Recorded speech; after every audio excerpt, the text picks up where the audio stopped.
The former Beatle was wearing a brown polka-dot jacket with a black turtleneck and little round sunglasses. "Say, could you tell me how to get a ticket to this lunch? Nobody sent me one, and I don't know where to sit." It was around noon on a cold and rainy mid-December day in 1971, and John Lennon had just arrived with Yoko Ono at the Pierre Hotel in New York for luncheon. "We're not snobs," said Lennon. "We don't mind mixing with the straights."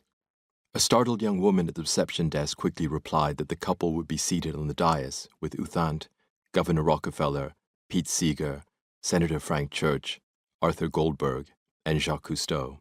No ticket was required.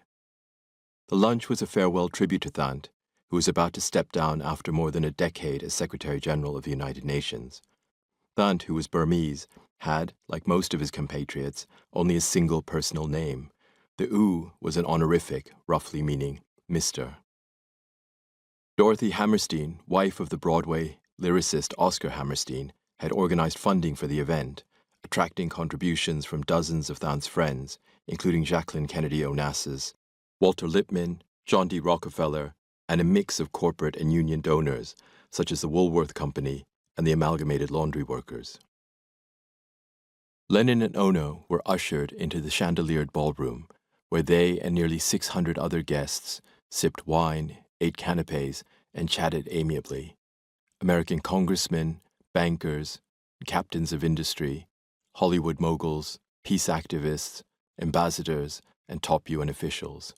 There was Myrna Loy, star of the silver screen, Jacqueline Wexler, a former nun who had fought against Vatican authority, Robert Wagner, the 3-term mayor of New York, Barbara Ward, a distinguished economist and early campaigner for sustainable development, and Burgess Meredith, who had recently played the Penguin in the TV series Batman.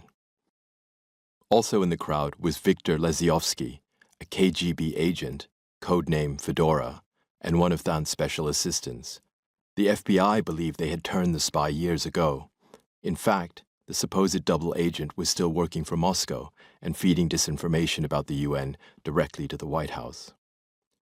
U Thant works for peace, and so do we, Lennon told Sally Quinn, a reporter for the Washington Post. Besides, if we want to take over the establishment, we have to find out how it works. Lennon and Ono were introduced to Thant, the world's preeminent diplomat, and the first non-European to head an international organization. "I've been following your activities. You've got a hard job," Lennon said respectfully. "I've been following your activities too," replied the jovial 62-year-old, as he puffed on a Cuban Partagas cigar. Thant, a regular watcher of the Ed Sullivan Show on Sunday nights, explained that he had seen the Beatles on television and he had been delighted to find Lennon's name on the guest list. The event had been organized by the World Federalist Movement, founded in the 1930s by suffragettes and now directed by Norman Cousins, the influential former editor of the Saturday Review, a staunch opponent of the Vietnam War and an ally of Thant's.